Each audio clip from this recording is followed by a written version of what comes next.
Hi, Sam. Here's tonight's host. Hi, Harry. Hi. Hey, I'm going to make you host right away. Yeah. Okay.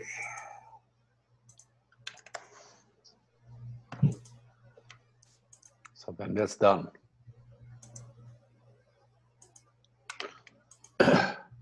Okay, you are host. By the way, I am recording. Do you have the ability to record? Yes, sure. You want me to record as well? Yeah. Do you want to do gallery view and I can do speaker view? Yeah. Okay, great.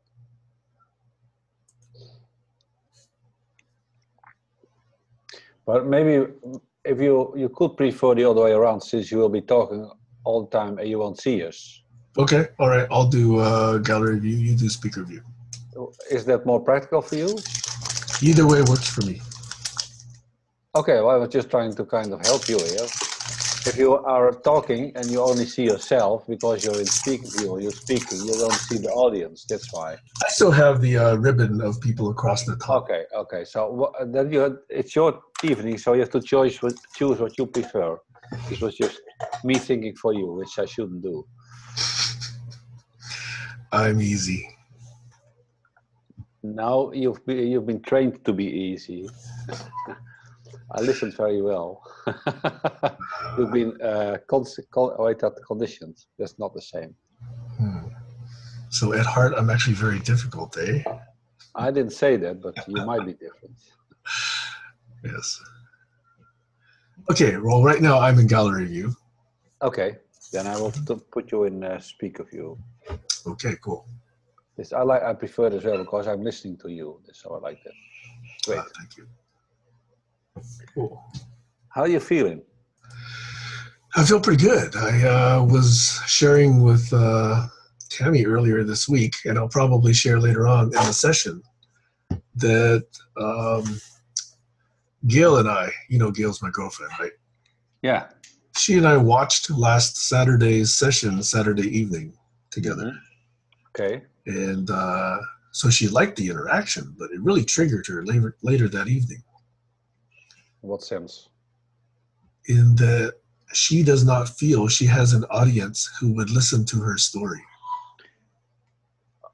Oh yeah, you said that. Well, yes, but I think we all need this space. Yes. And I think it's I can honor the feeling she shares, because I would want this too. I want to be heard. I want to be seen. I think this is that's a story that every single person has, especially those who find each other thanks to a history of neglect,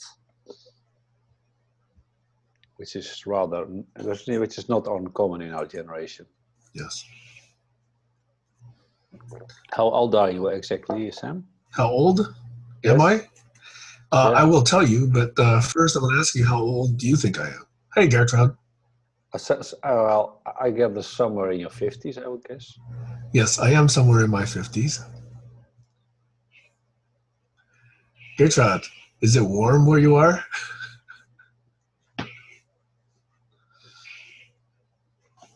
You're on mute. Let me unmute you. Oh, I can't. I'm not host anymore. Oh, I have to do the participants. Jeez. Yes. Manage participants as well. Okay. Yes. Yesterday we had 38 in the shadow. 38 centigrade. 38 wow. centigrade. In the shadow. Wow. Yeah. It was cooking weather. Yes, we had the same. I keep forgetting, Gertrude. What town are you in? Town? Yeah, what city? City. It's a small town, about 10,000 or so. That's called Buzek. It's north of Gießen, which is 50 kilometers north of Frankfurt. Oh, okay. For some reason, I thought you were someplace outside of Germany, but you're still in Germany. No, right in the middle. Okay. So when you go from the corners and... Oh, okay. So if you drive north from Frankfurt, you said how far is it north? 65 or so kilometers. Miles? Oh, kilometers. Okay, not far at all. Not far at all. Actually, I'm in a small little place too. There's only about 15,000 people here on Kamano Island. Mm-hmm. And the nearest big town is, of course, Seattle, but that's about 80 minutes away. 80. 80. Yeah, Frankfurt is nearer here. It's more like 100 kilometers. Yeah. Probably more. It would be Wiesbaden or so from here. Mm-hmm. Hey, do you know a little town called Schriesheim? Schriesheim, yeah. You do? I visited Schriesheim one time. A friend of mine was from Schriesheim, and I was also there in Mannheim. So both those little towns. Yeah, Mannheim is about 2 hours from here. Mm-hmm. So I've not been to too many places, but where did I go? Frankfurt I was in. Hamburg I've been in. Schriesheim, Mannheim, and a little tiny village called Donautal in the Danube Valley. Beautiful, beautiful place. Yeah, this is in my even before my 20s, or I was, I think, 19 or so. We had to hike along the Danube over the hills there towards towards Source. Was so beautiful. It's like picture storybook kind of postcard kind of location. Everything's so perfect. I was in a nuns boarding school in Sigmaringen, which is right at the Danube. I mean, we were like indeterminate, but sometimes we could go, and there was pretty little town as well, with a castle and a... Yes, I remember the castle. I think in that town that you mentioned, I believe Duke and yeah, really fascinating. Sigmaringen. By the way, Free on that landscape trip, there. That's where I learned that many locals drink honey with their coffee, and I've never seen that done before. This is very local. Yeah. Not here. But here you have Frankfurter grüne Soße. So it's green sauce. And this is from this region. And everybody had a little bit different recipe. But it's about having 7 different herbs in it. From parsley to everything. So I don't know the English names of them all, but these are 7 different, and they come in. They are packed in wrapped and then twisted, and then the recipes on it in every market. So it's very even 100 kilometers north. They don't know it. Wow. It's very special to this region, and it's delicious. It's with cooked potatoes with the skin, and then you have that. So some put eggs and mayonnaise and others yogurt or so, but it's chopped herbs, 7 different, and you have about 250 grams of it, or more. I don't know, but really a chunk of them. And yeah, and this was especially in before the new season started with new fresh vegetables. So from winter to there to get some nutrients. Mm-hmm. So there's some specialties around here. Wow. And you wouldn't in Frankfurt there's what they call Apfelwein, also Äppelwein. Apfelwein. This is not cider. It's almost vinegar, but this is a specialty. So when you go to Frankfurt, you have to drink it. So. Yeah, the other town I think I forgot to mention was Heidelberg. Of course. Oh yeah, every American goes to Heidelberg. Yes. I don't know any who didn't. Yeah. That's the most American town in Germany. Stuttgart, I think, was the other town. Mm-hmm. Well, I will extend my invitation again. So whoever comes over here, there's always a bed for you. All right. I think, Harry, we're about to see you over here in the West Coast, aren't we? Soon. I was mentioning to Tammy, I might actually drive up the coast and see you for one day, you know, if that's possible. That would be lovely. That would be awesome. Yes, if you could arrange that. And then we meet, and you both on the same screen. Yes, we'll make an appearance together. That's right. really nice. Cool. Yeah. Yeah, I would love that, Sam. I would love to see you in real life. So hot. Mm-hmm.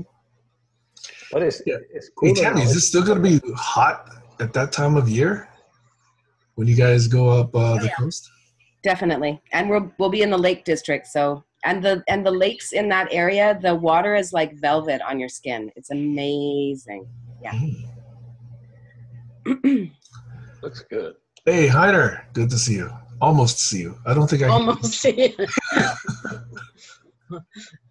It's Faustian. I see a quarter of Heiner's head. Oh, enlightenment. I can't hear you though. Oh, Kerle. You like my candle? Oh, can't even you're see very, because of very all soft. that. Your sound is very, very soft. Should I speak louder? No, I think there's probably a sensitivity setting you can increase on your microphone. It feels like to me. I wonder. But I want to anyway. I'm not supposed to speak. So why not? Who's got that rule? Who came up with that rule? It's anyway are. Sam's time. Sam, you are in the ring. I will put out the light, and so I do best with stimulation. Okay, so stimulate me. But I do have a few thoughts that I thought I'd share with you. Some very surprising, actually, coming out of last Saturday's session. But shall we have a round of check-ins first? Short one, yes. Yeah, let me check in before I turn out the light. I'm again in my garden, and it's night, and it's my favorite desk chair at the Titanic. And last night we had Bloody Moon, and so it's my favorite. We just had 1 and 2 hours ago very, very heavy rain, but it was so hot.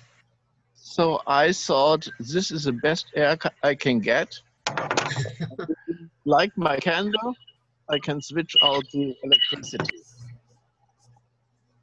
Nice. Oh, it's great. Looks great. Heiner's now a ghost. Mm. Oh, yes, and with blue light rays coming. That's amazing. Wow.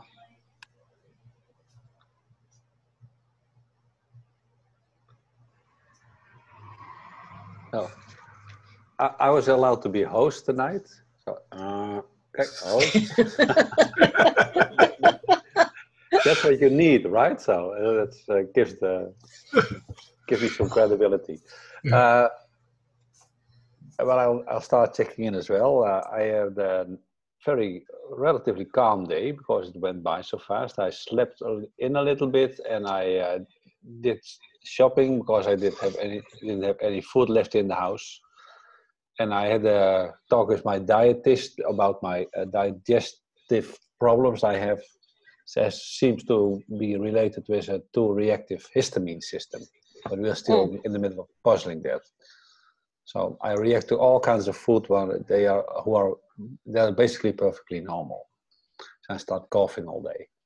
So I having a strict diet for this weekend, kind of find out if I can calm myself when avoiding everything possible. So I went shopping for that, and then I had a simple lunch and went to the park nearby to do mantra singing, which I haven't done for years, for like an hour. That's very soothing as well. And I had a drink with the people. I went home, I checked in with Temmie, and I had dinner and I hung out a little, and all of a sudden it's almost it's 10 o'clock and there's Sam's appearance. So that's fine. It was a very simple day for me. But I'm feeling okay and relaxed. Happy to see you. Check. Is this a temporary or more serious digestive problem? I hope it's temporary. Now it's been there all my life, but it becomes gradually more serious. Maybe because I grow older, or maybe because something else happened. But my system is getting off track more and more. So, since I try to find solutions, I'm basically starting to kind of mingle into that as well. So all of a sudden it sometimes disappears and it appears, and I don't know what. It's a systemic problem. So a lot of interaction between all kinds of everything. It's a puzzle, but it keeps me slim.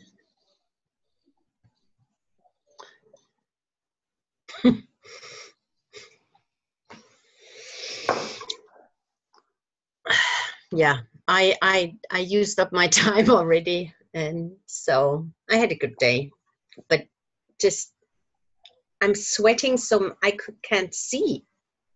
Is it still so hot? Is it still that hot over there? Yeah, I mean, it was 9:30 and I went out with the top and was still sweating. Yeah, transpiring. But it's great to do Qigong during the sunset.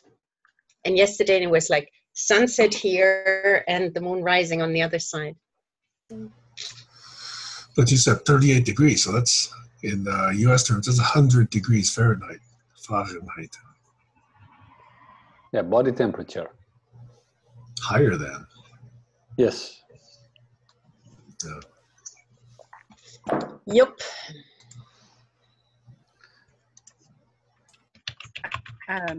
I'll check in.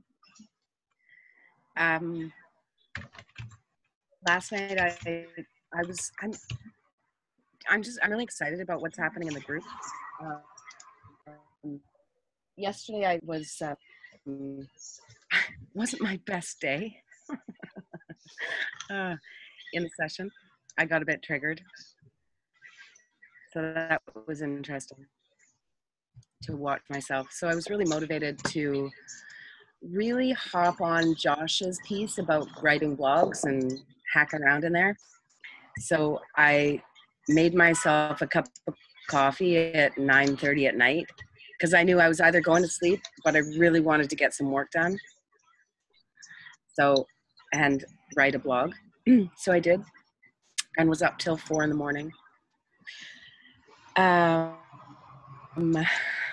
But I just I feel inspired and also to be honest with my process when it's frustrating for me, and communicate about that as best as I can, taking my own responsibility for my work.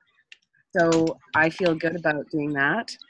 And hey, can I have powers, Harry? Sure. Sweet. If you insist. Thanks. And I'm stoked for this process, and I'm really excited that Harry's coming over. I also kind of have this, what they call a shit-eating grin. You mean coming over to Vancouver? Yeah. Oh, great. It's pretty soon, right? I know, it's just over a week away. Over a week? Okay. So Tammy, there's a word I learned from you, which is superpower. Now you got it. Or maybe I always did, and maybe all of us do. I don't know.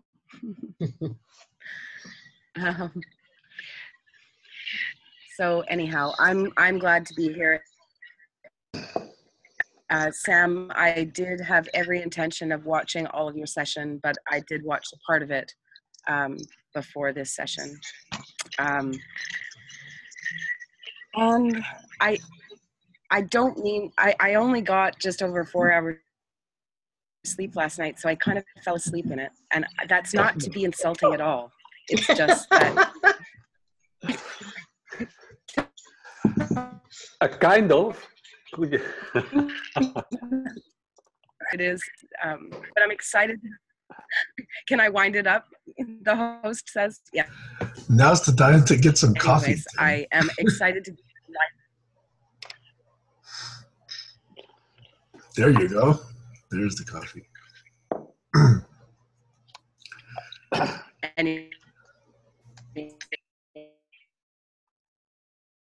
You're glitching. I'm stoked to be. Yeah, so I'm not hearing Tammy very well. No, she's glitching.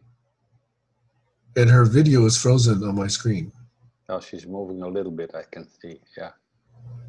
You're glitching, Tammy. Are you near the periphery of your Wi-Fi area? Potentially. Okay, I've switched networks and hopefully that works better. That sounds better. Yeah. Okay, I think I'll check in. And it might even just segue into a few of the thoughts that I wanted to share today. What's really unusual for me is that, well, I guess it's not even unusual. It's been fairly common lately for several weeks. Gail and I have had some very difficult times, and there's been a lot of anger. So it really surprised me how it showed up this very last time, and it connects back to the session we had last Saturday. You know, she knows a lot about me, and many of the stories that I've told in that session, she's already heard before, but she still enjoyed watching it and hearing it and seeing the reaction of various people in the group while I tell the story. But what was interesting is about 3 or 4 hours later,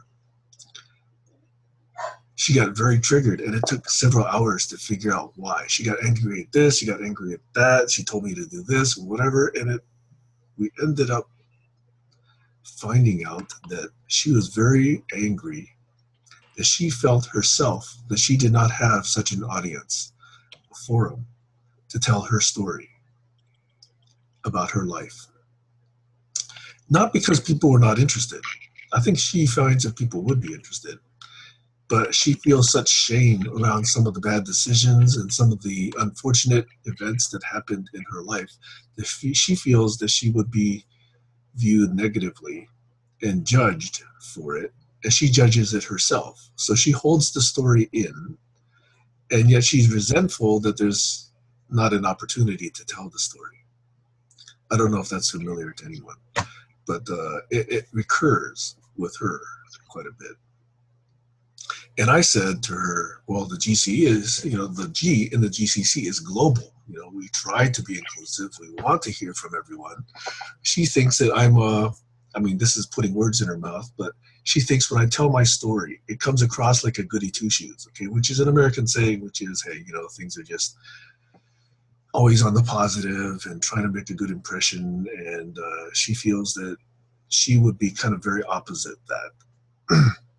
So she does not have, she feels, an inspiring story to tell someone. In fact, she feels that she's kind of like the case of what happens when everything goes wrong. And that's another reason she feels that she cannot tell her story.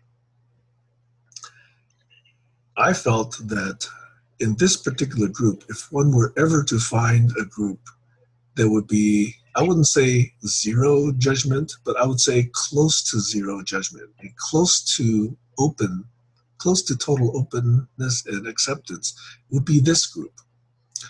So I've been encouraging her to consider coming here to tell her story, but I don't think she's there yet. So in fact, this visit, you know, Harry, when you come and if we actually drive up the coast and we actually meet each other, I'm very curious how those conversations are going to go. But anyway, that theme recurred a couple of times this week. Until we sort of dug to the bottom of it. And I think we finally got to some understanding of it around Wednesday. So it took like 3 or 4 days to really dig and dig and dig and get angry and get sensitive and trigger and argue, etc. Until Wednesday, where she finally realized another part of what happened, because part of her story is that some very bad things happened to her, but she feels that she is guilty for having put herself in a situation where those bad things happened to her. To the point where now she looks back at those events and say, yes, I was stupid for doing that. So she herself blames her for putting herself into such a bad situation. And so she feels almost automatically that everyone else would sort of judge her and say, oh no, you shouldn't have put yourself in that bad situation. That's a classic. Yeah. So it's this almost chicken and egg scenario where she can't get out of it, and she can't tell the story. She can't feel good about telling the story. She can't approach someone to really tell the story. So that took dozens of hours this week to really unravel. So anyway, sorry for the long check-in, but on the other hand, I really, really, really soaked and basked in the acceptance and receptivity of last Saturday's session. You know, I told you at the end of the session that it was really unique, and I really appreciated it. And I haven't even gotten to many specifics yet about what I really want to see happen, you know, what I really would like to see come out of these kind of conversations, and what we could possibly even do or be together differently. But I think that context helps explain some of the quirks and some of what makes me think the way I do, you know, because some of it is inexplicable unless you understand a little bit about the past. And I think that I was myself trying to understand them a little bit better in telling the story myself. So I also realized that I skipped a number of things, but I'm going to leave the check-in to that and welcome Fred. Hopefully Fred is there because I don't recognize Fred. Fred, nice to meet you. Please appear. I don't even know what I'm looking at. What am I looking at? It looks amazing. Does it look like handbags on a hook or something like that? Hello, Fred. I don't know what that is. How are you reaching you? Because you came up a perfect time at the perfect time to check in if you want. I'll ping him on the chats if he doesn't respond. So I would like to say something about what you just shared, Sam, if it's okay. Yeah, sure, definitely. I think we can choose if there are parts that we don't want to share with the world to not record it. And I thought that might be an appropriate place to do that, because it's like from nothing to 100%. And if the stories are really hard, then we can just choose to not record it, but have that space in which she is heard. So I really appreciate that. I'll make sure that is understood. If I can even broach the invitation so that she can tell her story. Yeah, and we have what do you say, practice in our courses, and so that we take stories that have not been working or we're challenged by, and you talk about it, and then you have different ways to be with it. The one way is just receive it, just listen, and another way is to say what could be another interpretation than the one you have, and others supporting in that. And another way to look at it is to see what strengths came out of this. So what did I learn that I wouldn't if I hadn't gone through that? So what did that make me in some ways better than than I was before. Thank you, Gertrude, for bringing this up, because if we did something, I did a lot of recording with Tammy 2 years ago, and I really with Klaus, I think last week, and then I was really checking my audio and whatever and listening again and again. And the last part, which seemed to be by their eyes, by the most interesting, the audio didn't work. So I find it very interesting. I was in the beginning of our Zoom experiments a little bit cautious because I, in my world, have to always think besides, should I share that? Should I involve people with that? How will people understand it? Because I'm on so many different levels. And I understand Tammy speaking through personal experiences and grief and whatever. She also has some points where she says, this should not be known by everybody because we are living here in a very open experiment. But anyway, I accustom somehow. Sometimes I'm hiding in the dark or in my jumper. So it's not a baby jumper, it's a fire jumper thing to really survive in silk all through the night. So we can have a long session. And I think now Fred is around and Doug is on deck.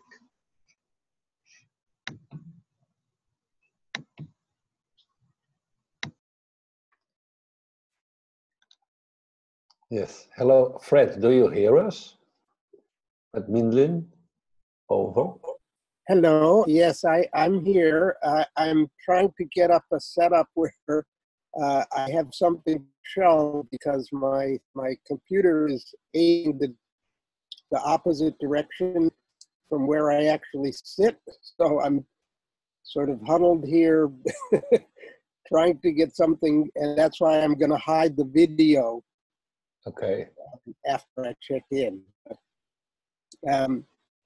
And I'm just mainly interested in listening and hearing what the discussion is about. I'm not even very familiar with the group. I just barely joined, so I'm happy just to listen and learn. Thank you. I put in the chat tonight is mostly about Sam telling his story and vision. So this is a great opportunity to kind of listen in. Thank you, Fred. And Fred, where are you from? Where?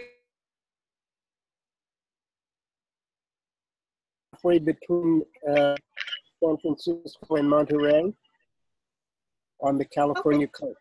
Okay, that must be America. Yes, I think, but not the region where the wildfires are. The weather is very nice. But no fires. No fires near here. No, I have friends who are in danger from fires, but no one right here in this area these days. Fred, my audio glitched right when you said where you were. Did you say you were between some city and Monterey? I forgot what.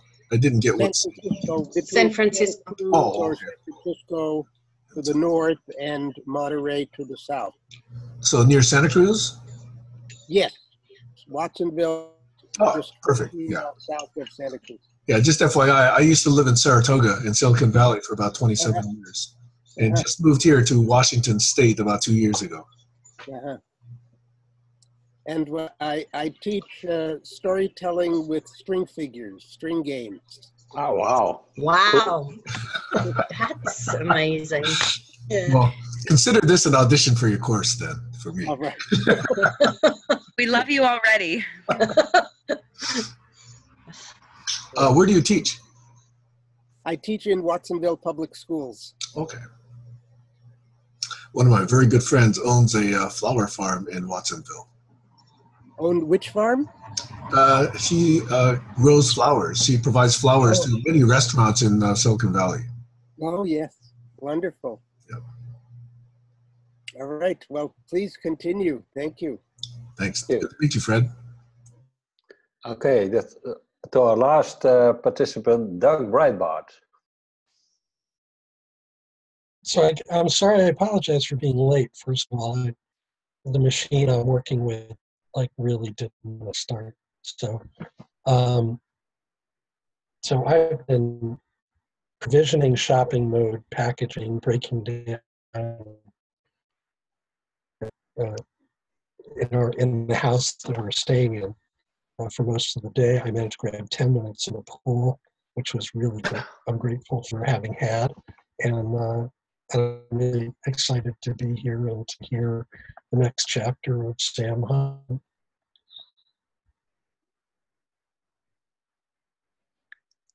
Thank you, Doug. So everybody has checked in, even Sam. So unless I miss anything, this will be a great point to give the floor to you, Sam. And what I would like to ask, most of us have kind of followed last week's story or seen the video. Are there any questions or remarks for Sam before he continues, so that he can take this into account when continuing? Yeah, I'm glad you asked that. I'm really curious what stuck, if anybody was there or listened to that session. Okay, could we do a round? That I like a check-in, but now reacting to what we got out of what struck us, stood out, especially the Sam. I think I said at the end of last session with Sam that your session was connecting the dots.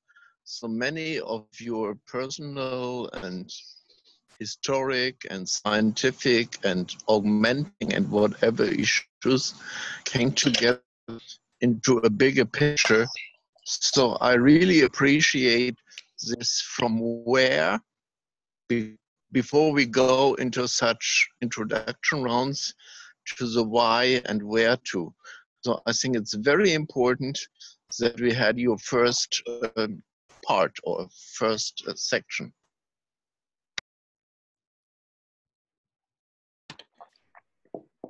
And I get, for me, all of it stuck.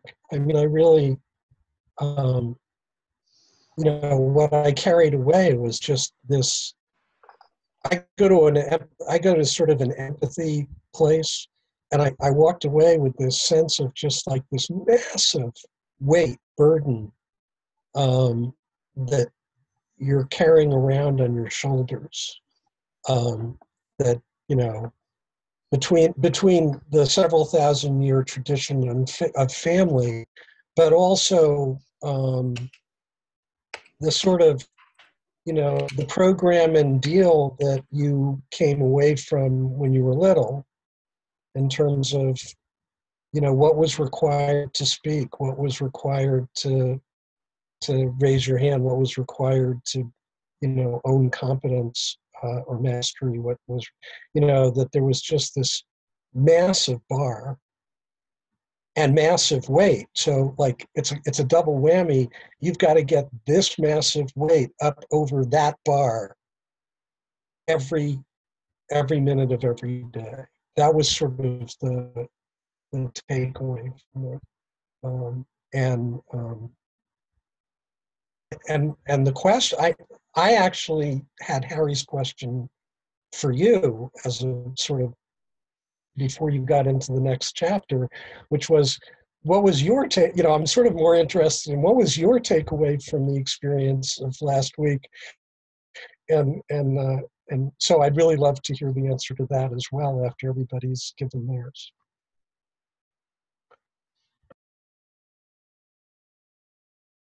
Okay, if I can latch onto that, I had the same experience, that there's an historical story unfolding in front of my eyes through your personal experience, and also that I also had some oracle cards, and one of them comes up now, that the largest weight is placed on the strongest shoulders. and I also have the same feeling from you that you kind of suggested that you're kind of the black sheep of the family. Your father kind of sneaked away from his commitments as well by becoming a mathematician. But I think what I see is also a more constant factor, that both your grandfather and your father and you are people who have the courage to find their own path no matter what, and that takes quite a personality to do this, coming from the culture you're rooted in. And I admire the way you are able to honor both sides of that, being Sam Hahn and expressing yourself, and also honoring your roots. So that's what kind of stood out for me. There's a lot more to say, and I could talk hours about all the details you brought, but this is what stood out for me. Thank you.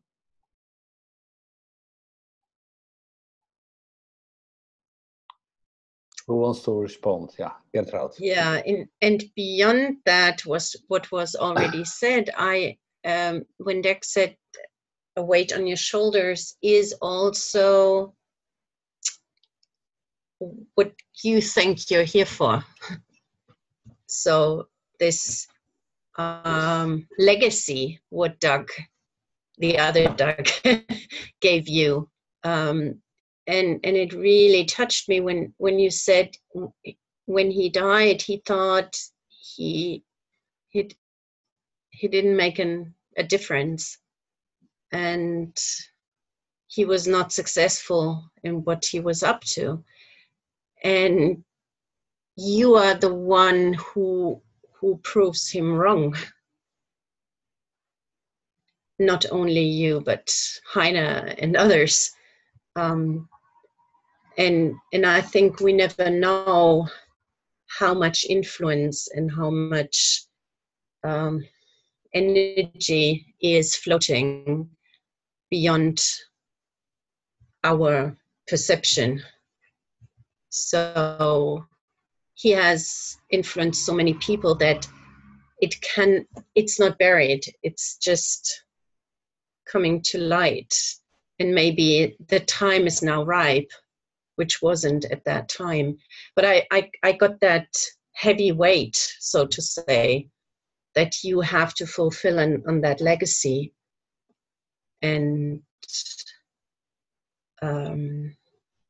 yeah, and I get it from all different angles, that coming together, the technical part, the mathematics and all this, and the human part, and bringing that together. And that's, we are in it with you, and everybody just his best angle that we can provide.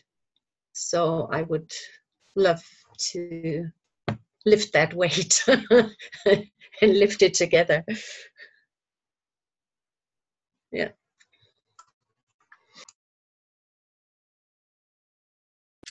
So I haven't watched it all, but I'd like to reflect more on it, just the longer frame of knowing you, Sam, and watching us both kind of help each other to develop.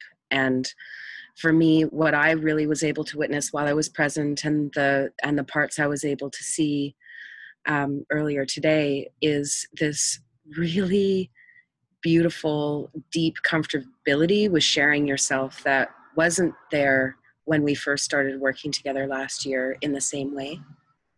And that this what feels like is happening is this living expression of collaborology that is now living in others. And other people may call it different names, but these practices are creating an amazing dimensionality that I experience through, in part, you being able to really share who you are and where you've come from in a way that's really compelling and authentic and honest and beautiful to witness. So I'm really honored to be a part of your journey, Sam, and to be a part of this, and to, yeah, build this plane while we fly it. And I'm excited to actually be present for today.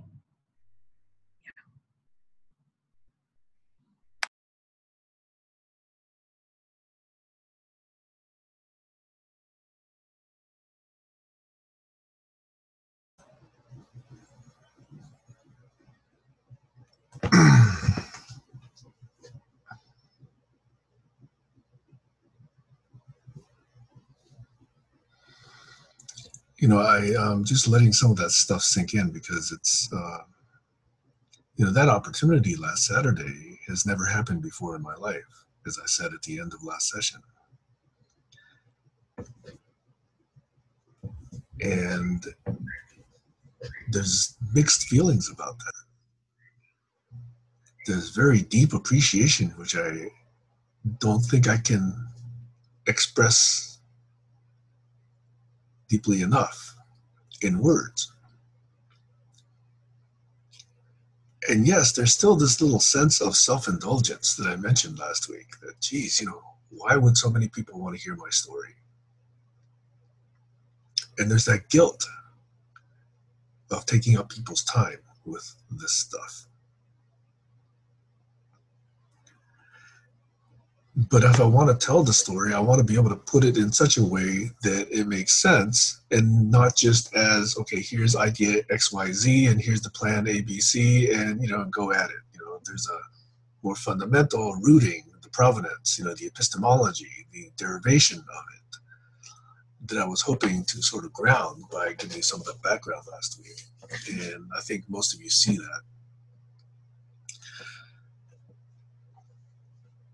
And yet still hearing these pieces of feedback today still makes me sort of sit back, because I have to keep myself composed while I tell the story. Sam, can I give you a question to take with you? I think judging yourself and using the word self-indulgent is a judgment that's probably counterproductive at this point. Speaking for myself, I would like to hear your story. I'm very interested. So I think if you could follow just what you think that you want to tell without thinking if it's been self-indulgent or not. In the worst case, it just is. So what? But I would like just to hear you. For me, I invite you not to hold back. Take all the space you need to tell everything that feels relevant. Thank you. Thank you. Yeah, and I hear that. I hear Doug. I hear you all. I really feel it. And that's all the more amazing to me. So let me go back. You know, clearly, as you've gathered by now, I don't feel like I can talk until I've gathered my thoughts, organized them somewhat, and I'm ready to do it the right way. You know, that's kind of an inside joke between me and Tammy now, but it comes from being so embarrassed and ashamed early on in life about showing up the wrong way. So I gathered some notes, and yet I was rambling enough in the story last week that there were parts of the outline that I didn't get to. And I realized that one part of the outline I never got to was how music was such an important part of my life. And I think music, it's an interesting thing that I find out later in life that, you know, the ancients considered it one of the, you know, 5 or so most important skills to acquire. And yet these days we have so little appreciation for music in our elementary education and other parts of education. But for me, music showed up in the following way. I started taking violin lessons in 4th grade, which by most good musician standards is way too late in life. Not only was I already 9 years old, but I went for a year, decided practice was too difficult, so I quit. Now, my parents, it turns out, did a very amazing thing. They let me quit. They didn't argue with me. They didn't say, hey, you got to do it. They just said, okay, fine. You want to quit? You quit. But what happened was my dad and my mom, of course, was a pianist, but my dad loved listening to music. So he kept the radio on all the time. And I remember about several months after I quit, there was this piece on the radio that I just couldn't get close enough to the radio to hear. The radio was on top of the refrigerator, and I even got onto a chair to get on top of the chair just so I could get closer to the little stupid little, 6-inch by 3-inch radio just to hear this piece. And it turned out to be Tchaikovsky's Violin Concerto. And after that, I told my parents, hey, I want to take up the violin again. And after that, they never had to get me to practice. They never had to beat me, pound me, remind me or anything. I just wanted to learn on my own. So that was actually an interesting parenting skill I learned, that applied to my son a little bit later in life. I'll tell you that story later. But what that led me to was, after a few years of violin lessons, there was this thing which some of you who are involved in classical music know, which is this amazing thing that I found out I learned about 12 or 13 years old, called chamber music. My teacher got a bunch of his students together, and his wife, by the way, was a cello teacher. So between them, they were teaching violin, viola, and cello students. So of course we could put together string quartets fairly easily. And we started simply, but boy, did I enjoy chamber music. To me, and even to this day, I think I enjoyed that almost more than anything. Okay, well, there's probably one thing that I enjoy more than that, but close to that is chamber music, and it's so remarkable in that what I learned playing string quartets is this notion that we have been talking about in this group so much, which is who's leading, who's supporting, who's slightly deviating, who's expressing perhaps a little bit too much, who's not enough. And for good chamber musicians to pick that up in real time as the music is playing and adjust in real time, and to just give each other enough of a glance or a raised eyebrow or just a lean to or just a little bit of a hold back or whatever, all these little body cues, facial cues, gestures, expressions with instruments, with our bodies, that has to happen in real time for the group to really decide that this is the best possible. That set of skills, unless you do sports, unless you do music, unless you do something that's so intimate, so real time, so intricate, most people don't get an appreciation of that. So I continued playing chamber music when I was in Albuquerque, and then my parents moved to Seattle, and I ended up playing violin, of course, through a teacher named Martin Friedman here in Seattle at the Cornish Institute of Music, which is still here, by the way. And then ended up playing, and those of you that know this piece, I just want to tell you what it is. During this workshop one summer, I played this piece called the Quartet Sites from Schubert. It's not an easy piece. It's a very difficult piece, still for me today. Actually, wait a minute. No. That was in Albuquerque. We played that in Albuquerque. I don't know. My memory is really bad. It was either Albuquerque or Seattle. But I remember almost everybody, my memory is like this. Almost nobody thought I could play that piece well. And we practiced and practiced. And there's not very much time between when you get the piece and when you have to perform it.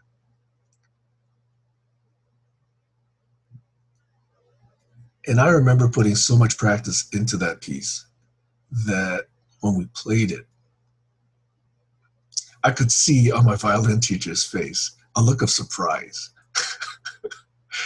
that I did, I don't know, maybe 70, 75%, about as well as, should have been done, but better than almost anybody expected.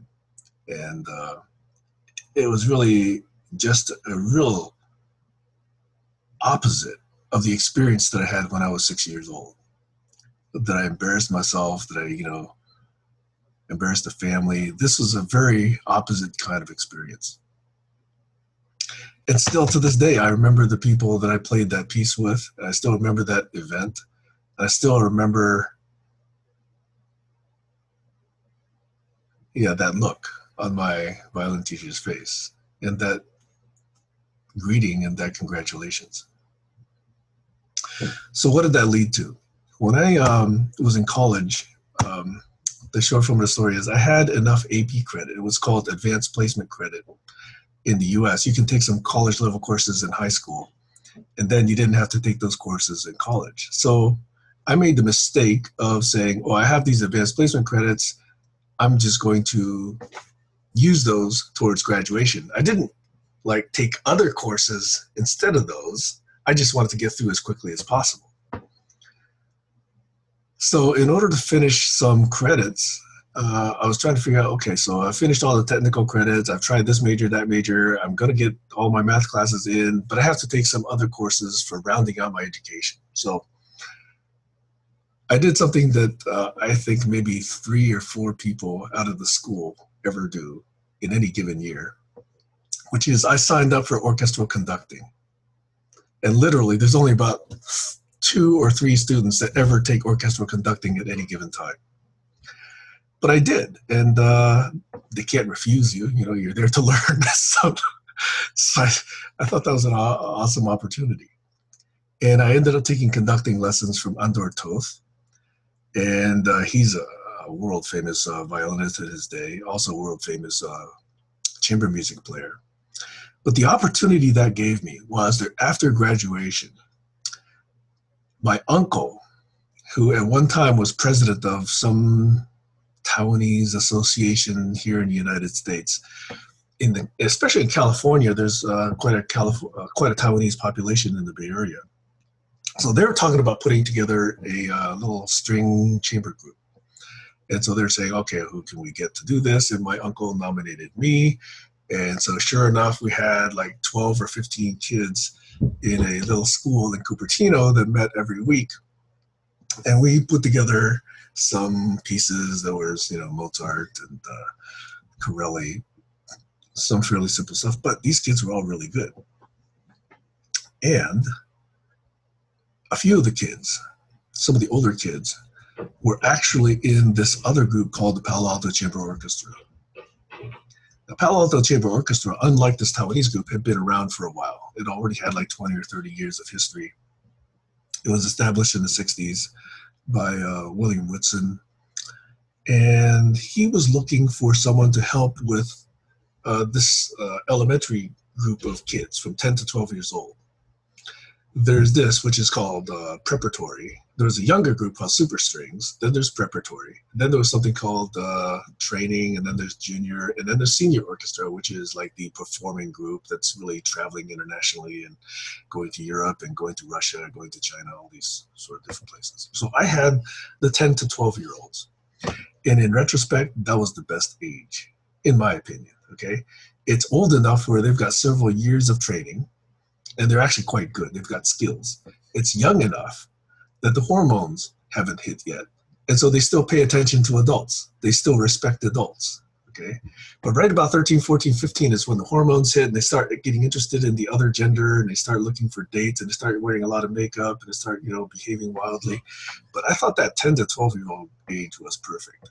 So I really enjoyed doing that. I did that for about 8 or 9 years. Okay, so here's where the story recurs. The sense of shame, the sense of embarrassment is that after about 9 or 10 years of this, Bill Whitson was giving more and more opportunities to help out. So he gave me the Sunday night Twilight series. So every Sunday night, the older kids and also the returning kids from college and also professionals. By the way, this group is so good. Some of its graduates go on to New York Philharmonic, the Metropolitan Opera Orchestra, Chicago Symphony, Philadelphia. I mean, they just go on to very, very prominent organizations. So all of them would come back in the summer to visit friends, visit parents, whatever. And on Sunday nights, all of us would put together a little concert. We would have it outdoor in an amphitheater at a middle school. And in the summer, in the evening, there's this huge patch of grass, and we would set up the little audio shell, And people would bring their blankets and their wine and their cheese and their picnic baskets, and we would play for about an hour and a half. Okay, so I did that for a number of years, and that was just like the pinnacle of my conducting experience. I enjoyed that so much. We played things like Gershwin's Lullaby. We played Mahler's Fifth Symphony, the third movement, the one with the harp, the one that is so touching. I don't know if you guys know this. It's the Adagietto. We played Copland. We played Peter Gynt by, what's his name? Scandinavian guy. Grieg, Edvard Grieg. Anyway, a number of these very, very professional level pieces that were being played by high school kids. And so here's where it hit the wall for me, is that eventually Bill thought this was going well enough that he said, hey, why don't you take the group up to Ashland, Oregon? See, every year at the end of June, the group goes up to Ashland, Oregon to the Shakespeare Festival, which goes on for months and months. But, at the last week in June, they would go up and play 3 or 4 concerts, one at Southern Oregon University Amphitheater or Concert Hall, and then would go to Ashland and play on the Shakespeare stage some concerts, 2 or 3 concerts. And I'd been part of the orchestra, and I directed 1 or 2 pieces here while Bill played his violin. So that was kind of cool. I'd also been able to conduct a little bit in San Francisco at the Palace of the Legion of Honor while Bill played Bach. So there were these little opportunities he was giving me. But one year he said, I'm tired. Why don't you take the entire group? You run the entire thing. And that was probably the biggest regret in my entire life, is I froze. I had this fear that I would take the group, I would blow it, and I would embarrass the group. I would embarrass Bill. So I made up a stupid reason why I couldn't do it. I didn't show up. Had I shown up, I think my life would have been very different, but I didn't show up. So I disappointed Bill and myself and my parents and the group and the kids again. So that's really been hard to realize. Even though I enjoy music so much, I enjoy being part of music, but I couldn't bring myself to be the one standing in front, taking the brunt of the attention. So there's another side of that story that I wanted to tell you, which is that when all this web stuff started in the 90s and all this blogging activity started in the late 90s or early 2000s, Santa Cruz, University of California in Santa Cruz, had this online blog. They had a department that specialized in project management for engineers. So they set up this site called svprojectmanagement.com. And one of my friends, Kimberly Wiefling, whom some of you may know, she's a member of this group, was the first blogger they invited to organize and start this thing off and set it up. So she invited a number of other people to blog into this website. And I was one of the people that she invited me to blog. And I wrote a bunch of blogs, but one of the blogs I wrote, which I think is probably the most popular blog I ever wrote on that site, was called Everything I Learned About Management I Learned as an Orchestra Conductor. It's pretty short. It's only maybe 400 or 500 words at most, but it had a lot of those points that I was talking about. That in teams, you really try to create something. It's about the creation. It's not about any individual personalities. It's not about egos, but it's about how you interact, how you sense when things are going well, how you sense when things are not going well, how you collaborate, how you adjust non-verbally in addition to verbally. So I wrote that up, and I think I've shared it with some of you earlier before, but that's one thing that I felt was, in retrospect, I don't know.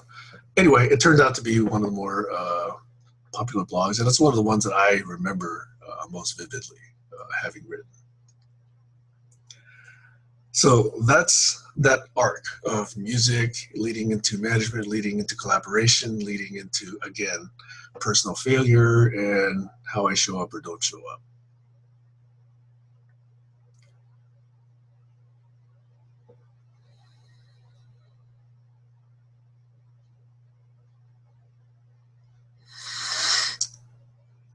So that was one piece that I thought was missing from my story last week. And I wanted to get that sense that when I'm, let me draw another connection to another dot. Okay, I did mention last week my introduction to Doug Engelbart and how I found him and how I found him inspiring. And this theme that Doug felt he could not engage others in was this human system, tool systems, coevolution story. And I also recounted how, and thanks for bringing this up, Gertrude, how in 2013, he died at the age, I think, of about 88, thinking he was a failure because he couldn't get people to engage in that conversation. People wanted to visit him. He had all of the world's most famous people and all. I mean, he even got some award from Bill Clinton one year that was like, you know, I don't know, scientist of the year or engineer of the year, something like that. He got awards from MIT. He got awards from, I don't know who else. Everybody wants to give Doug an honorary award, so he got just about all of them. But they all want to talk about the mouse. They all want to talk about hypertext. They all want to talk about word processing. They all want to talk about multimedia. At that stage of life, he was tired of talking about all that stuff. He was talking about how do you use these things to be better people? How do you use these things to be better teams? To do things that, you know, care for others, where we can actually address bigger problems. And he felt that in Silicon Valley, he couldn't even have that conversation because people would just take one idea and go off and make $1 billion out of it. And that vision of why he wanted this set of technologies to work together cohesively, to actually say, hi, you know, if I provide an idea, how can you provide value to that idea? How can we remember it? How can we evolve it? How can we refine it? How can we then build it into something else? These are things that he was thinking about here. So he was thinking, how do we do that? What are the practices? What are the principles? What are the protocols? What do we need to do to our tools to make those useful? What do we need to do to ourselves so that we think this way? So that we actually really want to co-build ideas and these mental structures together rather than buildings, you know, railroads, you know, stuff. All the stuff that you can see, all the stuff that you can touch, yeah, that's easy to understand. But, you know, what about these conceptual structures? You know, organizational structures, practices. He talked about this thing called a handbook. How many people associate the word handbook with Doug Engelbart? Not many.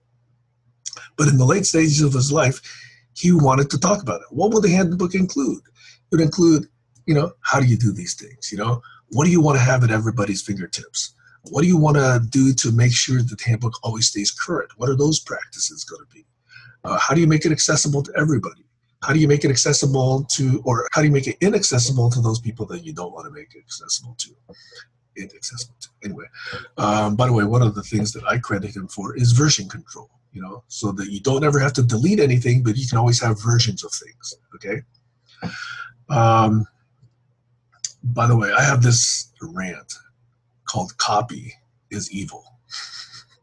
I think the copy command in operating systems is very, very bad practice.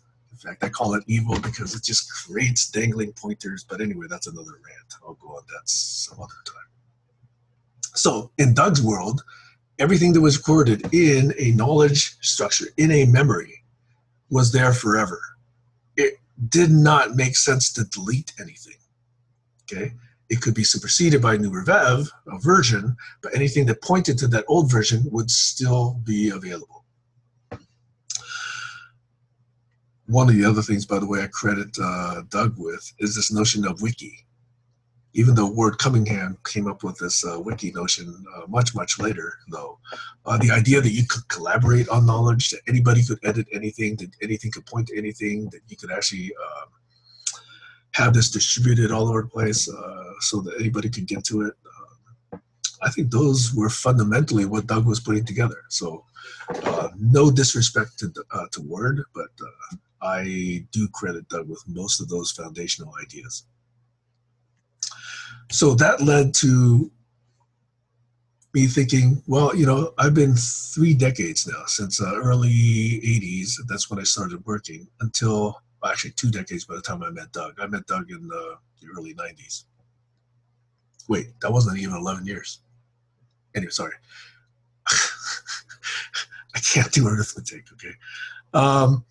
Anyway, I'm this so-called technologist because I've been department manager, project manager, architect of software systems for, it seems like, ever since I left school. But here I am in a situation with Doug where Doug wants to talk not so much about technology, but how do we think about technology? How do we use technology? How do we use it to think about how we need to change? How we need to think about skills acquisition? How we need to think about learning? How we need to think about incorporating ideas that actually make us act and think and believe differently. Because if ideas don't do it, how are we going to do this on any kind of scale, right? We can do this in person, non-verbally, but how well can you do this non-verbally at scale? It's an interesting question. I don't think Doug actually ever expressed that question the way I just did it. For him, it was more about collaboration is about information. To share information, you got to be able to represent information. And the way we do that right now is with language. There's lots of other information we don't yet know how to represent. And I grant that it's there. Feelings, for example, you know, postures, you know, energy fields. You know, I don't know how to express those yet and transmit them reliably to someone else, okay? I can be open to it. I can try practicing it, but I don't yet understand it, okay? But the piece that I do understand is in this information representation called a signal, called language, okay? So if you start there, Doug was trying to provide tools and practices and systems so that we could actually take that piece that we do understand, the information, the language piece, and use that as a foundational part of our infrastructure for working together, for collaborating. And that's why he did what he did. He wanted to be able to point to these things. That's why the mouse was invented. He wanted to be able to change things on the fly. That's why the display, the oscilloscope display that turned into a CRT was invented. He wanted to be able to change it, by typing on a keyboard, because they had typewriters in those days. That's why word processing was invented. He wanted to think at levels of abstraction, and that's how outline processing was invented. He wanted to share it, and that's why he made these things all susceptible to email. He thinks you need to be able to email these links, not copies of things. You need to be able to email links to these things. Because if you email copies, now you're just making the world a much more confused place. But if everybody has links to the same thing, now you're having the same conversation in the same place. But if you've got your copy and I've got my copy and I'm making revisions here and you're making revisions over there, and now we've got two different threads, and now somebody else does that, and now somebody else does that, and this sends to somebody else, and now this is just a modern-day Tower of Babel problem. One form of the Tower of Babel problem. Okay. So I tried having these conversations with Doug. And in order to have these conversations with Doug and yet still figure out how to use the technology is difficult, because, and I would say a lot of the problem was not many people spent enough time with Doug to really learn how to use the Quartet key set. Everybody can learn to use the mouse, right? The Quartet key set, we have to learn how 5 finger combinations make 32 different signals. That's a little bit harder for people to learn. So that's where people stopped. People couldn't have that conversation with Doug unless they had the time to learn that thumb means A, index finger means B, the combination of thumb and index finger means C, this finger means D, And these combinations means E, blah, blah, blah, and that goes forward and forward and forward, right? So you got 32 different combinations, which is 26 letters plus, 6 other special characters. And if you didn't have that conversation with Doug, you couldn't use the system. You couldn't use Doug's system in order to experiment with it and actually see its power. So everybody can see the demo. The demo is up at Stanford Archives. You can actually look at it. But there aren't very many of these mice around. Oh, by the way, an aside to this is one of the people that really supported Doug. 2 people, by the way, very good friends of mine, wrote a book. God, what are the names? I'm so bad with names. I'll get it later on. Eileen and what was her friend? Valerie. Eileen and Valerie wrote a book called The Engelbart Hypothesis. They supported Doug. And Valerie is actually still trying to bring the chorded key set to market. So she's asked me, and I haven't had the time, but at some point she might do this. And oh, by the way, if anybody's listening here that has connections with one particular use case, let me describe to you what that use case is, okay? So right now, people think it's so easy to write on keyboards with 2 hands that they don't think they want to learn how to use a chorded key set with 1 hand, right? Except for 2 classes of people. 1, people who only have 1 hand at birth, or 2, people who, because of an accident or war or some other injury, are now able to use only 1 hand. So they talked to the state of California, who was interested in providing these to certain veterans so that they could still be able to use computer technology. And that's a little interesting market that she's trying to get into.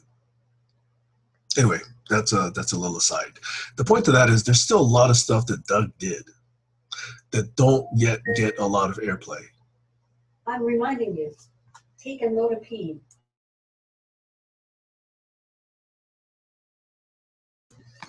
Sorry. Sorry, what was that? I heard take a moment to pee, but I don't. My Alexa device said, well, if you want to take a moment to pee, now's a good time too. But it actually said take amlodipine, which is a high blood pressure medication. But hey, Harry, let me turn this back. It's a little after, wow, it's a little after 75 minutes already. Let me pause and see if there's any questions about the way I'm doing this right now. But yeah, let me just take. Yeah, apparently there's a natural break, thanks to Alexis. So anybody needs to share, any comments or to share, have some feedback for Sam? Me personally, I could say stuff like I've always wanted a keyboard, but I couldn't find it, I couldn't buy it. But that's a technical nerd reaction, and the content is great. Any other feedbacks from the group? Sam is open for questions.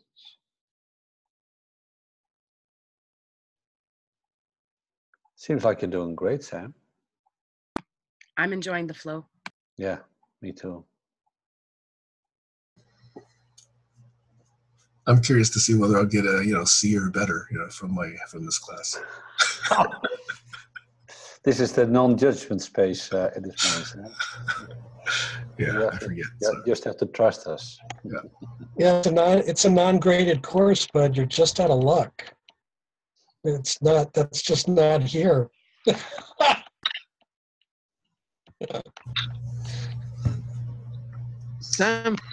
Sam, I'm not just enjoying the flow, but the fire. I brought the fire, and I was imagining us now at a virtual campfire.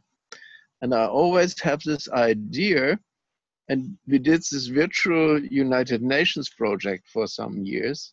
I should introduce Dave, but he is not with us anymore.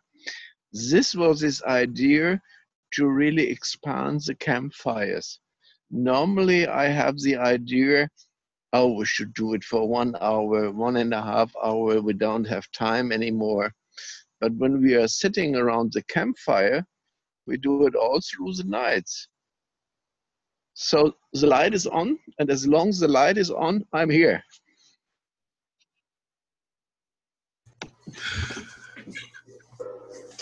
That's so funny because I'll take another 30 seconds to tell a story. I went to Dubrovnik, Croatia, with some very good friends of mine that also were very strong Doug supporters. But in the very last day of this week that we spent there, we went to the beach in Croatia. It's a very rocky beach. It's not sandy like these California beaches. There's lots of pebbles. It's not easy to find a place to lay down. But we sat there, and none of us, of course, brought any firewood. None of us brought a lantern. But, of course, everybody had a cell phone. So one of us actually took a cell phone and found a YouTube video of a fireplace. And so we put this fireplace video on a cell phone, leaned it up against the rock, and so we were all sitting around the fireplace in a beach in Dubrovnik. Anyway, should I continue the story, Harry? Yes, it's awesome. Yes. The reason I wanted to bring up this human system side is many people have talked about Doug and all these brilliant inventions, but almost invariably, and I mentioned this in some interviews that have been done on Doug, almost invariably, 80% of these people who came to know Doug said Doug was a very difficult person to work with. Because you would say, here's one idea, and then he'd say, well, have you considered this? And have you considered this? And have you considered that? And of course, that would be taken as criticism by these people. I don't think Doug was trying to criticize. He was just saying, that's your way of not seeing the entire big vision. And I know this sounds self-serving. I'm sorry about this, but my personal experience, and I said this in an interview, like I said before, was I never found Doug difficult to work with. He always had good questions. But he wasn't difficult to work with if you actually responded to his point that he was trying to make. Now, because a lot of people found Doug hard to work with, quote unquote, it turned out in the late stages of his project at SRI that many of his people went to Xerox PARC, Palo Alto Research Center. And so that's the organization that's so famous for having, quote unquote, invented Windows or invented the mouse or whatever. No, all that stuff was taken there by Doug's team. It was all originated at Stanford Research Institute at SRI. And almost everybody went there except for Doug himself, okay? He did not ever join PARC. So when I was having these conversations with Doug, one of his themes was this human system tool systems co-evolution theme. I took this 3-day workshop with him in March of 1992 on Stanford campus in a little auditorium called Scaling Auditorium. There were about 30 people there. It was very well attended, 3 solid days. And that's where, to use some language in this group, I downloaded Doug into this brain right here. Okay. I finally got it. I got the Kool-Aid, I drank the Kool-Aid, I got the download, I got the energy, whatever the language is, I got it, okay? Because I could see he could actually draw all the dots, he could connect the dots, and unless you took that time with him, you couldn't get the big picture. By the way, I still have 2 big 3-ring binders from those workshops that I treasure, and are always with me on my bookshelf because I can revisit them. And some of the diagrams he used, front and center, okay, was this human systems, tool systems, coevolution idea. Now, because so much emphasis has been placed already on tool systems, Doug and I were having conversations about what are the human systems, what are the values, the practices, the protocols, the organizational structures, the ways we engage, and how we write, and how we deal with group memory, how we revise things, how we assign things to each other, if indeed that's the thing, how we set expectations for each other, how we deal with disagreements. Those are the things he wanted to see in a handbook. And by the way, those conversations directly lead, in my mind, to collaborology. It leads to the community of impact, and it leads directly to this blog entry I wrote called The 8 Artifacts Needed to Kickstart a Team. And I know you guys have heard me talk about these things.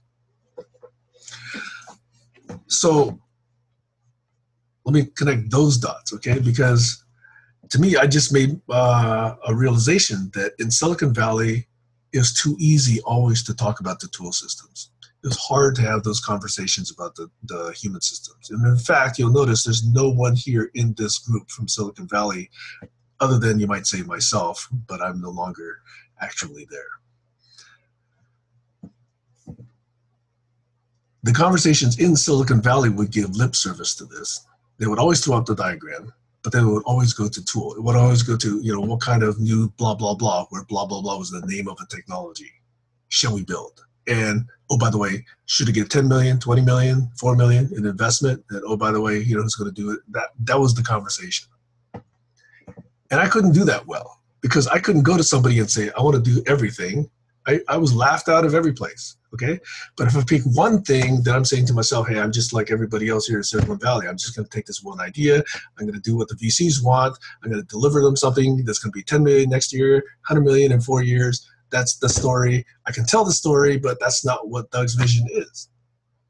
So I couldn't find a place to have these conversations to say, how do we have the tool system, human systems conversation? You notice everybody here that is even listening, and people that I've had that have listened before are not in Silicon Valley. I've had Frode Hagelin, who's in London.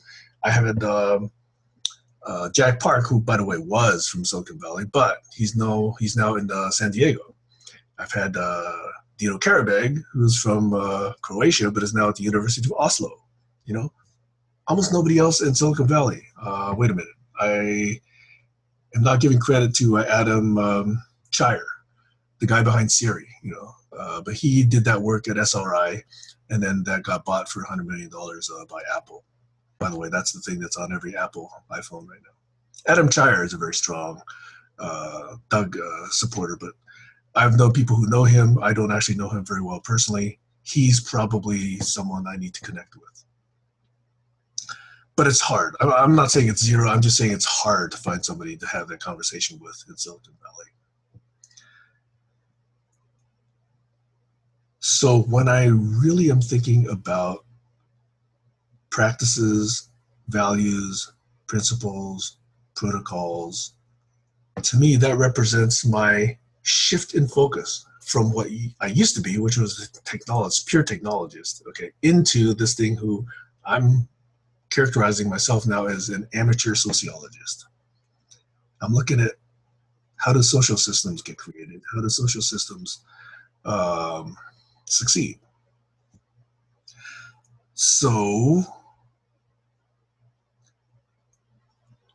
in 3 separate segments, and I have no particular order on this, I do want to focus a lot on the human system side of things. And I really think that those 4 items, sorry, it's not 3, it's 4. It's the COI, it's collaborology, and it's the 8 Artifacts blog, and it's the how-tos. Okay, those 4 to me represent some fairly specific things, even though the field is much larger. Those are 4 specific things that I'd like to offer for conversation. Okay. And if there's interest, then we can talk later on about some of the more technical things, which I think are also a way to embrace and extend Doug's idea. So I want to ask, you know, since it's already been an hour and a half, and if I launch into any of these 3 things, it probably would go for another half an hour. I wanted to get a sense of whether that's a good break time or whether we should actually go into one of these ideas for today.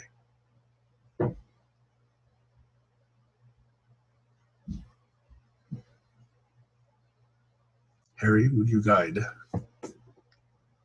Well, you already framed it perfectly, so we're waiting for response. Nobody is responding, so maybe you can just continue. I don't know. Harry, you're hardly to be understood. Yeah, your microphone seems to be very soft. Oh yeah, I just walked away to close the door. I'll plug myself back in just a second.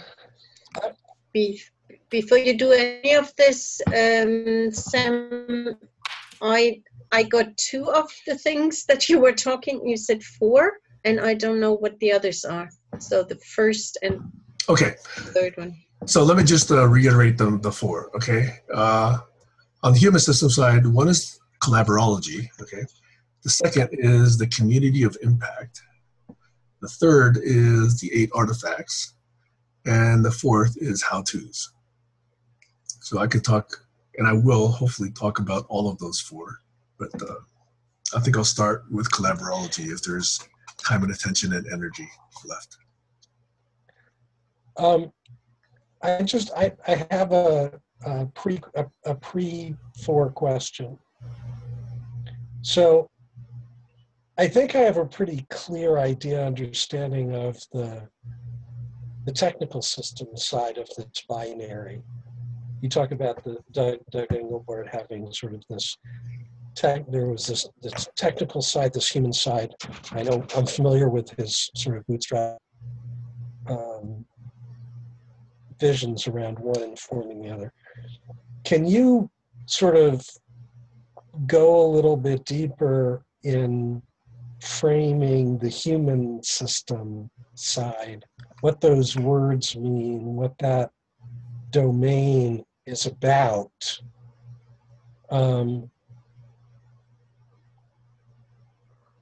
In its contrast and difference from the technical side. Okay, I'll do that with 2 specific points, if I may. But should I go there first, or should I get people a chance to ask questions? Okay, let me respond directly to those 2. Okay, to that question. There's 2 ways I think I know how to respond to that question. Doug probably would have others as well, but here's the way I would think about it. There's this thing called Moore's Law, which in technology circles says any technology, any developing technology around computation pretty much doubles in capability every 18 months for approximately the same price. Okay, so like if you got a computer that can do 1 giga operations, probably in 18 months, the same thing could do 2 giga operations in about 18 months for the same price. Or you could say, you can get the same thing for half the price in 18 months. Okay, so however you want to interpret it. Now, the flip side is, when we look at the way teams, organizations, companies run, I grant you there's some progress, but for the bulk of it, most are run by these practices described in this book called Robert's Rules of Order. I don't know how many of you guys have seen this book, okay? It says, okay, you're gonna set an agenda, you're gonna provide a time, you're gonna allow people to talk for X minutes. After X minutes, you're gonna have a vote. And after that vote is taken, somebody's gonna record that vote. And then in the next meeting, somebody's gonna read those minutes, which is gonna say, at the last meeting, we did this, this, this, this, this, this, and that's how you're gonna run the organization, okay? And I know I'm simplifying greatly, okay? But I think that's what Robert's Rules of Order teaches you to do. It was written, by my estimates, probably 140 or 150 years ago. So why, if technology is doubling in capability every 18 months, why have we not come up with a better standard that has continued to evolve the way we do things as people, as groups? Why are we still using this artifact that is 140 years old? Granted, people have things called holacracy and all these other ocracies that are currently getting voted, but still, that's not the bulk of the way organizations run. And here's another way to tell the story, okay? Is that while capability on technology side follows this Moore's law of exponential growth, it's too often that I, in trying to say, hey, we could do things this way, and we can say, hey, let's try a new tool, or let's try a new practice, or whatever. There's invariably a very strong response, nah, I like the way I'm doing things. Let's just do it the old way. Or it takes too much time for me to learn that. Or I don't have time to, deal with that, or it's too hard, or it's too complicated. I'm just going to do things the way I knew how to do it. So those are 2 examples I would cite to say on the human system side, we don't have that same appreciation of evolving ourselves in order to be better stewards of the technology and better versions of ourselves. And I know I could make this a much longer, protracted discussion, but I think I'll just stop at those 2 points and see if that was pertinent to your question.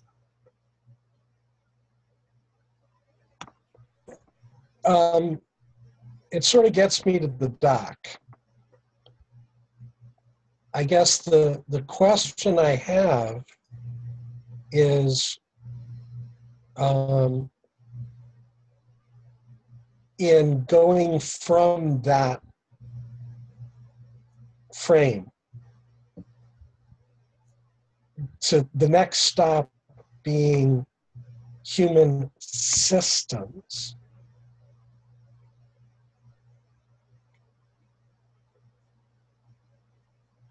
I'm not sure how you get from where you left off to human systems. Okay, so let me tell one more story. Okay, so okay. Okay, I really like this. And I'm sorry, but this is the macro nexus for me. Yes. That I think is like the whole thing. Right. And this is why I said in the beginning, I want stimulus, okay. Because otherwise I don't know whether you're following, and by your wanting to follow, you have these questions. So this is great. I really appreciate that, Doug. Okay, so this begins to get into an area which I didn't actually talk to Doug about, so I'm not going to actually blame him for these ideas, but this is more where I took and extrapolate, okay, Doug was saying, into what I think makes sense for me, okay, and that's this. One of the human systems we have is, of course, this thing that we're addressing from the root of GCC, which is global governance models. Now, the current global governance model that seems to be widely held as the best, quote unquote, at least here in the West, is this thing we call democracy. Now, what does democracy look like here, as in practice? Okay, it looks like a few people put together option A and option B. Okay, they take a long time doing it. Okay, the fight, you know, they do it, then they come up with. Now, I'm not talking about the presidential elections even. I'm talking about just regular elections, okay? Like, you know, do we want to raise $300 million for bike paths in the city or something like that, okay? But you get a bunch of people who eventually weed themselves out into option A or option B. And somebody says, here's why bike paths are good. And here's another person that says, here's why it's going to cost too much and it's not going to deliver the intended benefit, and here's why we shouldn't do it, okay? So a bunch of people do it.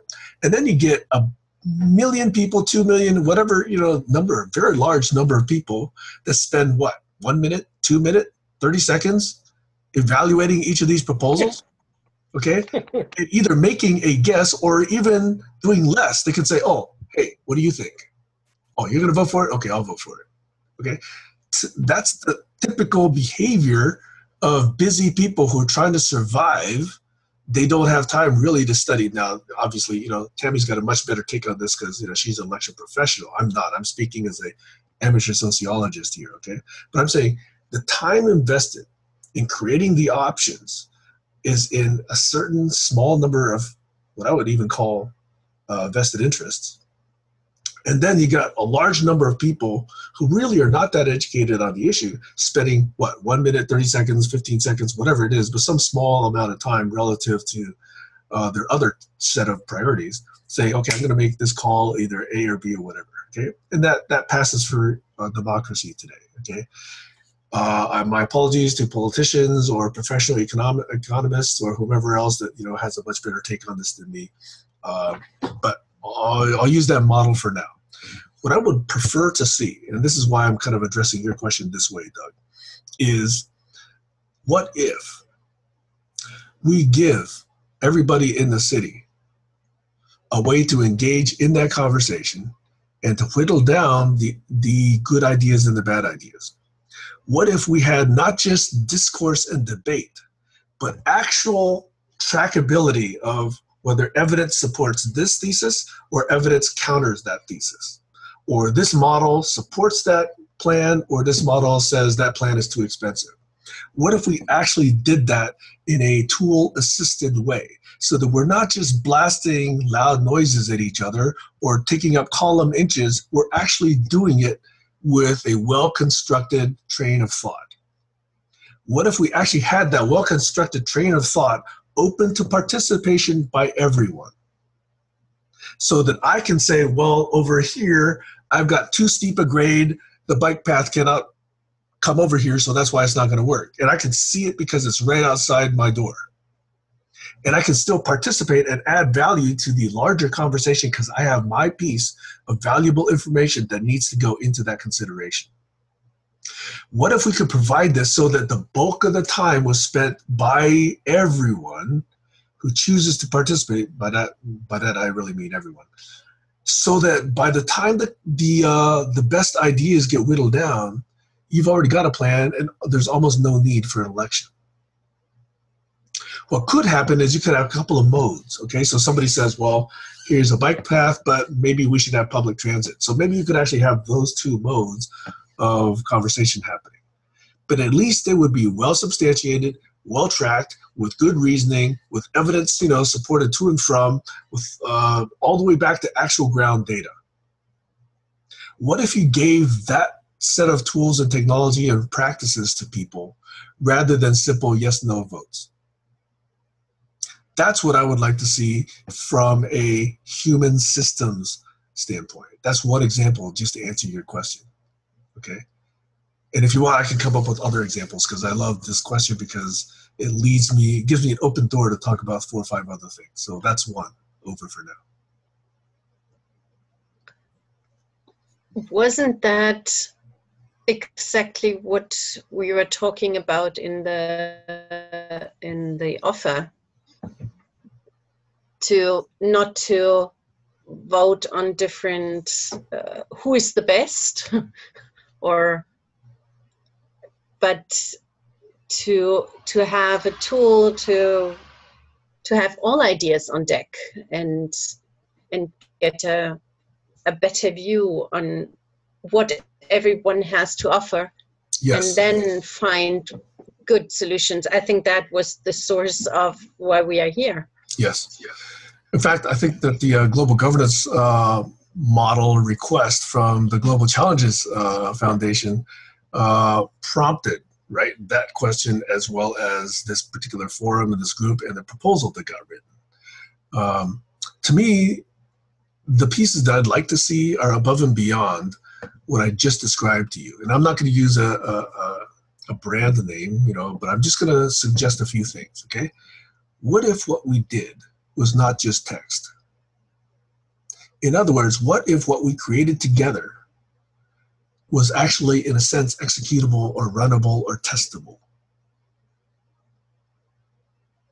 So we actually create a simulation. Use another word if you like. Call it a model. Call it a system. Call it whatever you want to do. But it could be malleable. It can be refined by anyone.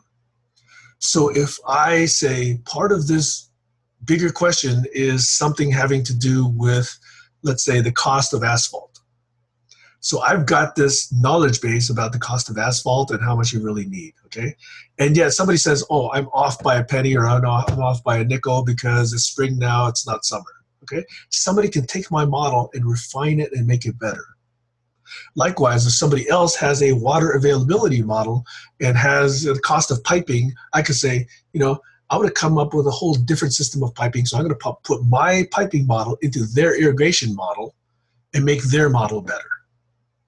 Now, suppose both of those models can be taken by someone else. Harry can say, I'm going to take both those models, and I've got a model about food production. And that food production model has to do with how much water is available, and yet also has to do with the transportation model, which has to do with the cost of asphalt. So he's going to use both those models in his food growth model.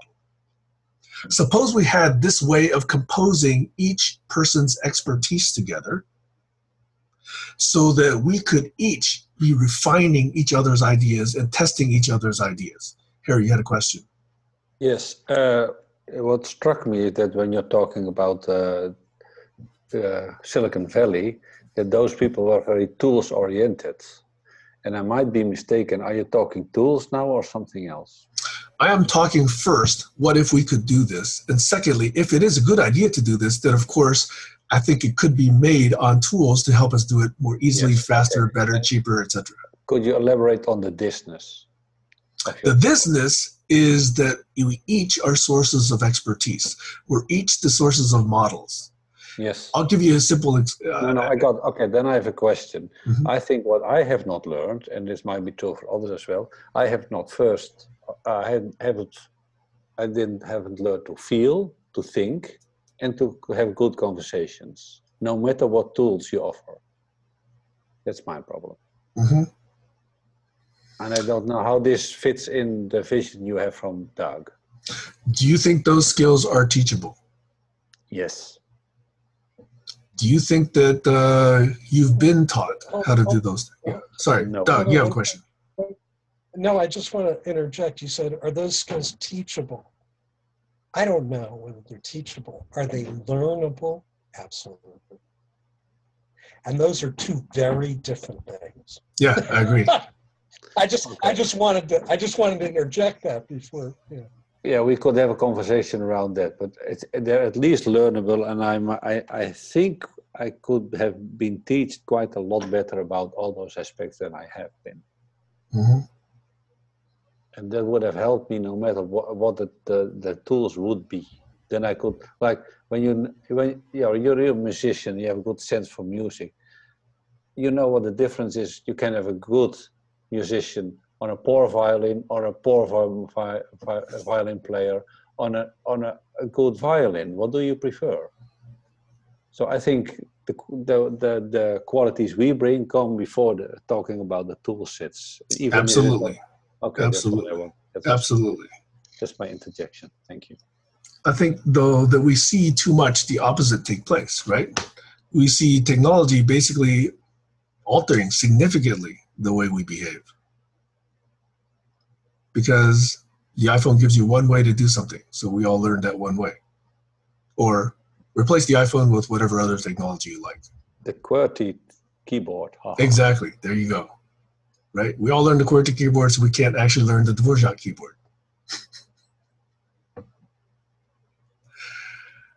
Yeah. So I think this whole idea of, are we able to learn, okay, versus can someone teach it? Yes, I agree. Completely different questions. Okay? Although, for most things, I still think, for me personally, the answer is yes for me. Yeah, Gertrude.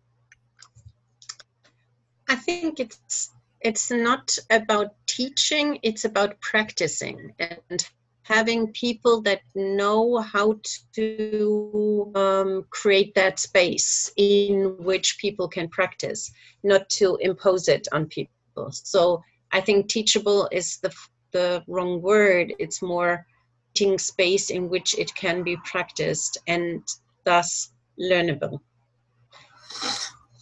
I've been a very bad English student in school. It only came by practice to talk like this today. Mm-hmm. This is yet another conversation. I was thrown on the art school, and that was at the time that all structures fell away because we wanted to do stuff differently. And I did not get any structure, so they say you just practice and then you learn. Of course, you need both. That's my stance. Mm-hmm. You have the flow of the river, and then you have the bank, and they influence each other. Structure and process. Mm-hmm.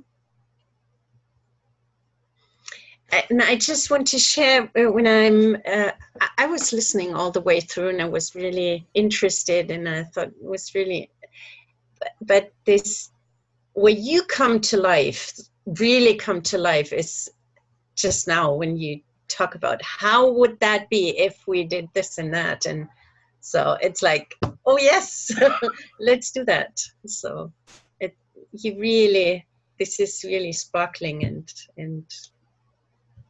enlivening. I appreciate that, Gertrude. I have a word that applied to these ideas. I'm not going to cite what those words were, but I did kind of begin thinking about these ideas and writing them down starting around 2009. And so it's something that I've been kicking around with some friends. But thanks for that feedback. Yeah, we're beginning to get into some ideas where I do want to embrace and extend Doug, but then likewise, I don't want to necessarily blame them for all the stuff that I'm about to say. What's the name of that constellation of ideas that you hadn't quite said yet? Must I say it, Miss Meyer? I'm against branding, but all right. I have applied the term global sim to these ideas before since 2009. But we'll talk more about that in a different context because there's Can you what's the word? It's Global SIM, SIM. It's a name somebody else. Yeah, somebody else gave it that word. I don't like it, but that's stuck because it's not purely a simulation idea. It's really all about, because simulation, again, it refers only to the technology. It doesn't yet talk about the way people behave in that system. And I have a question. When you say to blame, what do you mean by that?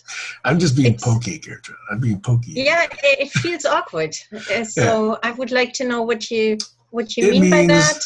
If you think they're good ideas, you should attribute them to Doug. If they're not good ideas, you should blame me for it. Okay. Okay. Sam. Yes, Heiner. And I would like you to skip that. Okay. Yeah, me too. It's just it feels awkward. Doesn't help. Okay. And the truth is, Doug is gone. You're here, and this is all you, baby. Like, you own this now. Okay, I'll take that. So Yeah, good or bad, this is on your shoulders. And you can do both. You can honor the source and take it all in and incorporate it. And I don't want to hear that anymore. So sorry.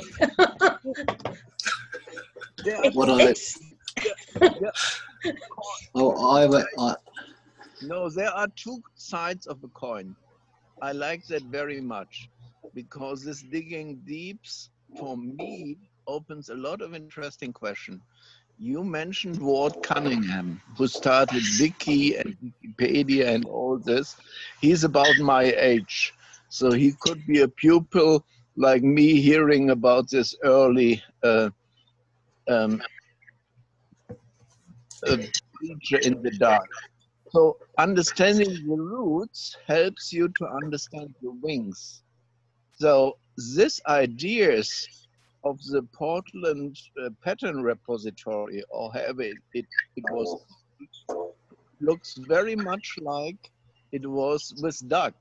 So it was with Xerox, it was with Rand, it was with all these people.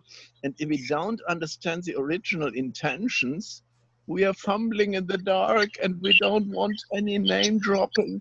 I mean, this is all bullshit. What you said, Sam, is very, very relevant, because people who have met the mouse develop the dolphin. So it's not a mouse in the flat, but a dolphin in three-dimensional mouse tracking. It's a guy from Oslo, I don't remember the name, but I think it's very important to see what are the grids. Otherwise, you cannot dig as deep as you are trying to dig now. Anyway, I appreciate, and do drop any name. No, I want to ask you a question. Have you heard about the IRL, Institute on Research on Learning? It was started in the mid-80s in Stanford. I was there for the 10th anniversary. And there, all this technology on the human technological approach was still together. And then this financing and whatever technology visits took the human, cultural, educational, dimensional aspects out, because they had tools and they forgot the purpose. Anyway, IRL, this was the 10th anniversary. It was one of the most impressive events I attended. But only through this comes out, otherwise I would have forgotten. Alex. Sorry, Sam, I muted you. Oh, sorry. Alex, may I jump in before, because I thought it was a misunderstanding. I want to honor source. I want the name dropping and everything. I want to know who did that, and to go to the original. What I didn't want, or what feels awkward for me when Sam talks about blame me for this and that. This was the part. I thought he made himself small, without for me acknowledging source and all the people that around, because I think this is not appropriate to who Sam is and what he can provide for the world and for us. So that was my part, and I wanted to clarify. Sorry, Alex, but I had to jump in. That's all right. The thing I wanted to bring up was talk about the attention span of the masses, the millions of people who vote. They have trust in their leaders, or they have faith in the person they're voting for a decision, and they don't have to spend much time thinking about it. If the person they're agreeing with has laid out the principles and has a vision that resonates with the voters, that's the one that's going to rise up to the surface and to be adopted. So the organisation has faith in the leaders and the principles the leaders set out for the group. They vote positively, even though they don't have to take time thinking about it, because they've read the principles, they understand the direction the group's taking, and they'll vote accordingly. It's like our leaders. The leaders are not governors. They're not governing. They're just trusted servants. They're trusted servants who we put our faith in, because they're leading from the front. The ground-up movement, the intention of the ground-up movement is to get the democratic opinion of the masses, of the majority. Personally, I believe the slider should go from 50% right up to 75% before an issue is adopted. But that's just my opinion. If we trust our leaders, they're trusted servants, then they do not govern. They don't make rules. They ask questions, they design systems, they learn, and they use logic. But then again, that's only my opinion, and I could be wrong. I may be curmudgeonly. I don't yet have that trust, or maybe I lost that trust in certain leaders today. Well, And, can I jump in for a minute? hey, Fred. Yeah, I just was thinking, I mean, that's a wonderful notion of what a group functioning should be and what leadership should be. But the last several years, especially in the United States, have really destroyed that model utterly. There really is no such thing as trust in leadership in the body politic here in the United States. And so people are quite desperate for some way to escape the feeling of complete cynicism that destruction of trust has created. I was very interested in your discussion about tools that can be employed in a helpful way rather than in a controlling way. And I know there are these systems for participatory democracy with polling and voting, where I forget who it was just speaking, talking about how, well, the slider needs to go up to 75% before you can call it a decision.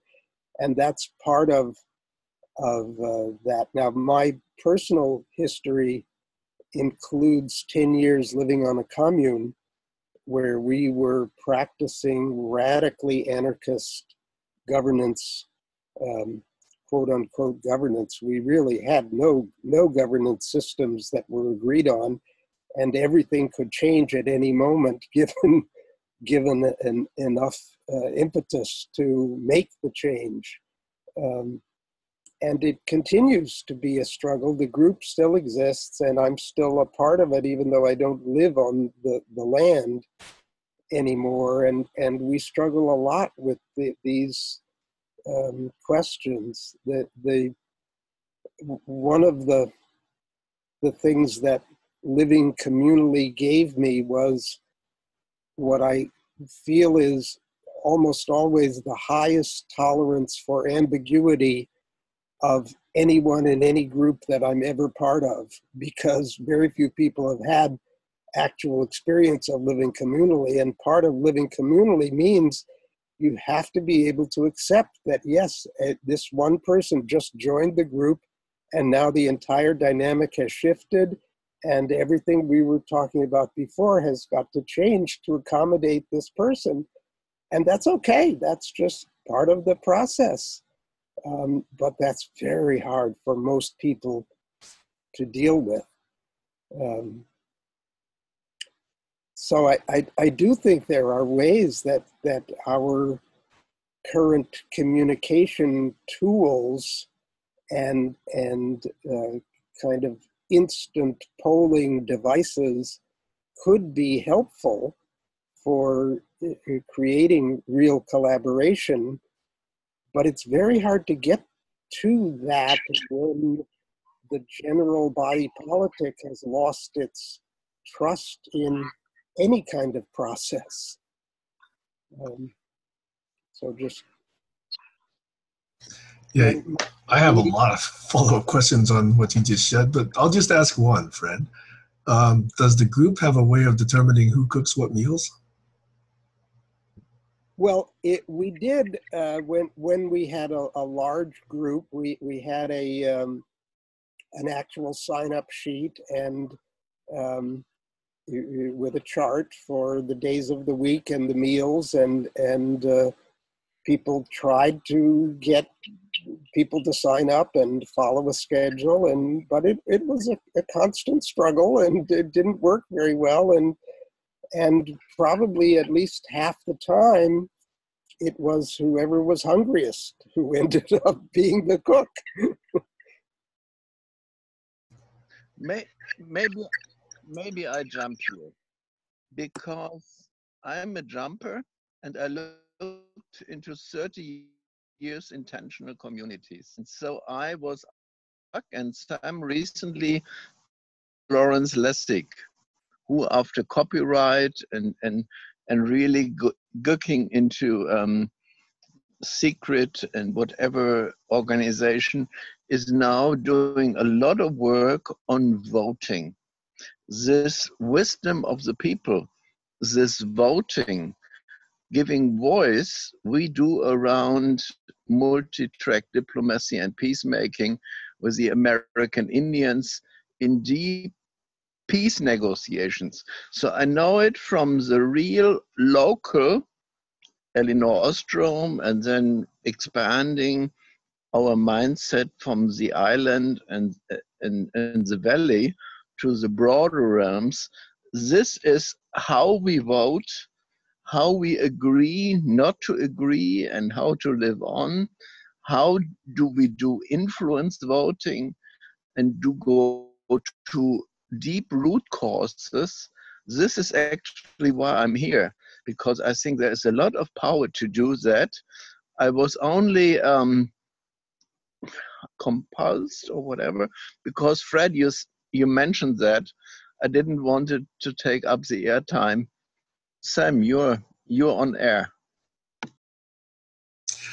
No, I haven't lost track of the global governance models that are at the root of this GCC group, believe it or not. So that's why I think at pertinent times, I think I'll always go back to this notion of global sim and its associated ideas. But yeah, I definitely defer to both you guys because you have experience that I don't have in intentional communities and communes and others. I do have, however, one comment, which is I have lived in Asian cultures. And there's an Asian sense of deference and humility, which I hear as unfamiliar, perhaps, in this particular forum. I think Heiner might recognize it, but I think when I say don't blame Doug for these ideas I'm about to describe, it's a way of being Asian. And if I need to explain that, I can, but there's a different way of having that conversation as well.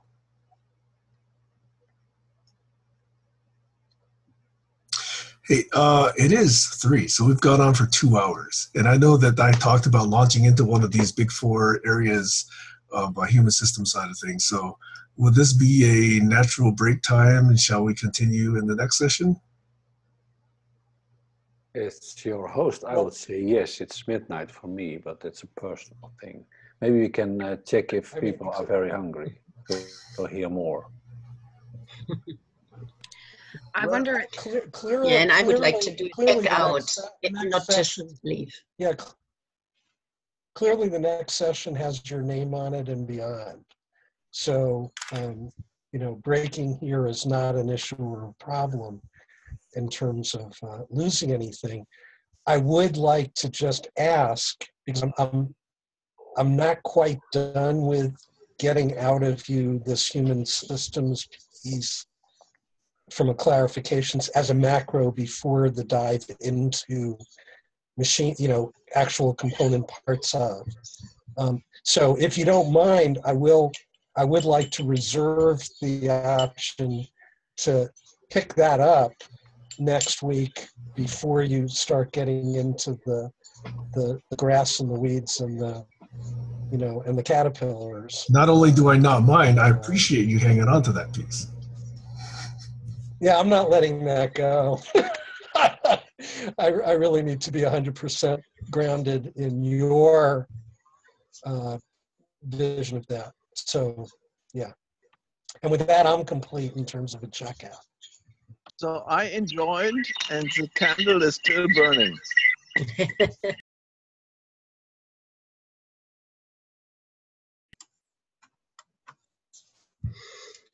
Yeah, thank you very much, Sam. And I apologize for my and I didn't want to insult the Asian part. I would rather, and when you said don't blame Doug for it, it's okay. That was not the part when you said blame me for it. That was the part I jumped in. So that's second clarification. Yeah, for me, your conductor part really touched me, and to this, yeah, going up to a wall and just realizing this is a wall too high at that moment, and we don't know what if, but that brought you here, and so I'm grateful for it. Whatever that was for you in your life at that time. And so, yeah, thank you for sharing. And we get more and more of who you are, and that's wonderful. Thank you. I'll jump in and just say also thank you, and I especially love the little anecdote about the playing in a chamber group and what a wonderful learning experience that is in really being attuned to a group in the moment. And I can see, even though I'm not a musician, I can really feel how important that is in terms of really appreciating the subtleties of communication and especially honing your skills at noticing.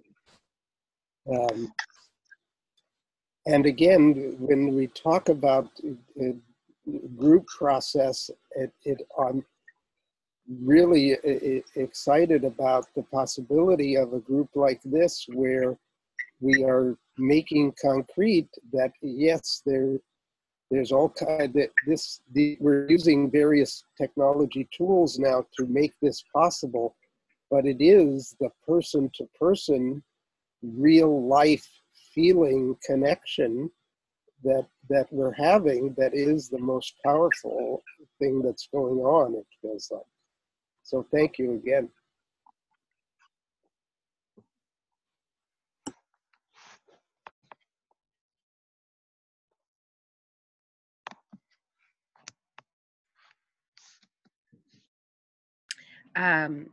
I loved this session, and I wonder if it's useful to kind of have a meta piece where we're helping to frame the next one. I feel like that's maybe already done in terms of you framed up these 4 pieces, Sam, but I wonder if that's useful to kind of collect what we know and any questions we may have now to feed into the next one. Just in terms of a meta process. And yeah, I think that for me, really hearing about the music and how that, I can just really feel something about you around how you feel into the field that is represented by your experience with music and teaching and being a member. So yeah, I love where this is going, and I'm stoked for the next one.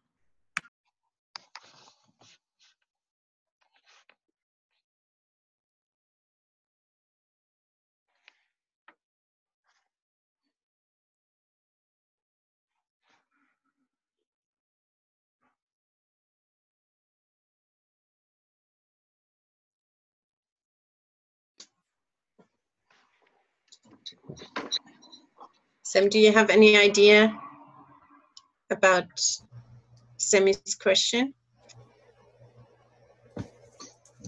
Oh, I didn't know that was an invitation to answer it now. Which specific question then? This time?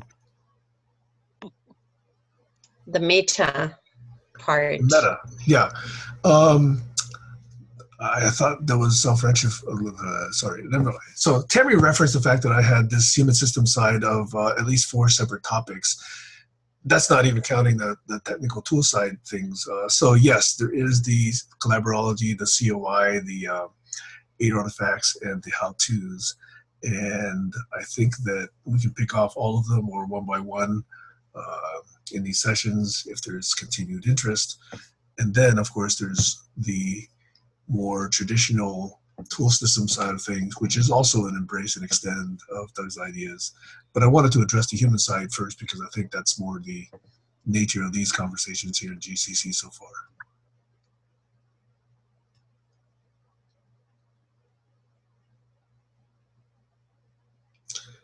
And yeah, Alex?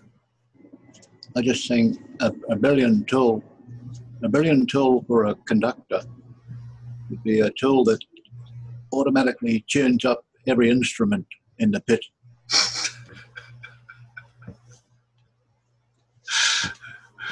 That has interesting implications on the human system side too. Yeah. You ain't kidding.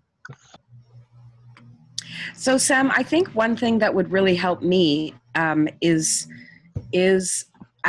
perhaps even ahead of the next session to have a map that kind of places, and I know you have some of these things, that places your work in some sort of visual grid to be able to kind of get that overview, because I know you've got a ton and it gets a little bit spaghetti in my mind. And they feel like they nest into each other. So I would really appreciate a visual aid to get a sense of the breadth and scope of your work. I can send around 1 or 2 maps. Yes, I think there's one in particular I'm thinking about that would probably help put some of this in perspective. Would you be open to popping that into a blog? I would be open to it, yes. Since you mentioned that, and you mentioned you were working with Joshua on blogs, I was working with Josh on getting an address for everyone.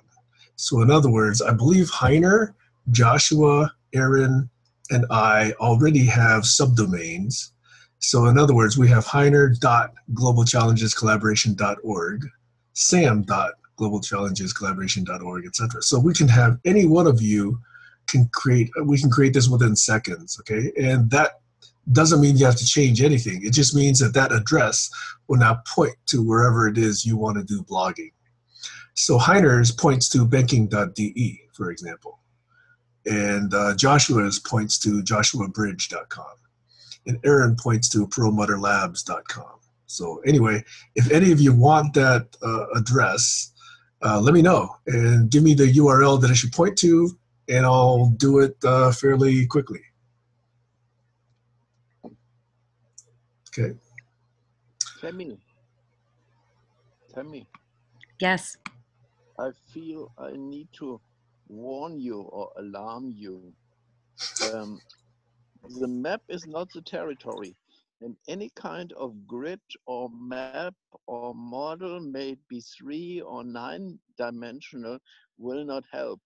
We now know that the brain is doing it in 17 dimensions. So all these dualistic approaches to the brain, just the words or just the images, it's not Paivo is the big theoretician behind that, is not working. I think we have to continue with Sam to get his deep motivations, because they are beyond words and beyond grids. And believe me, I know about grids and about mental models and how they screw you with that. I think we should continue. And if Sam has a grid, I would love it. I always love grids, but we should always see what is out of the grid and beyond the grid. One remark that you did, Sam, was I did that 3 days workshop with Doug, and I really downloaded him here. So I think that that's what we are doing right now. And so, yeah, I have more space on my computer to download Sam. Again, I can't tell you how special this is that people actually are listening to me talk about this. So I am deeply grateful for having this opportunity and for connecting this way with each of you. Thank you.